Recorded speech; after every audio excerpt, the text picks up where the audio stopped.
আলহামদুলিল্লাহ, মনের আনন্দ হচ্ছে সবচেয়ে বড় আনন্দ। মনের আনন্দ থাকলে সব কিছুই আপনার ভালো লাগবে।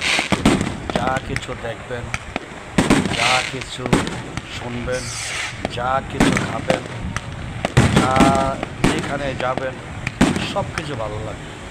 মনের যদি আনন্দ না থাকে, আরও সুন্দর কিছু দেখলেও আপনার ভালো লাগবে না।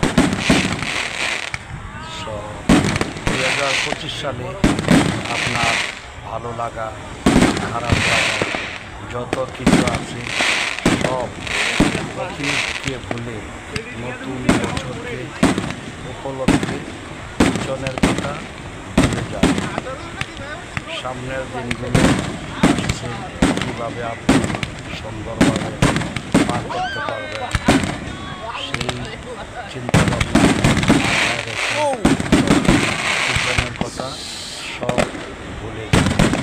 Happy new year 1/1/2026 welcome.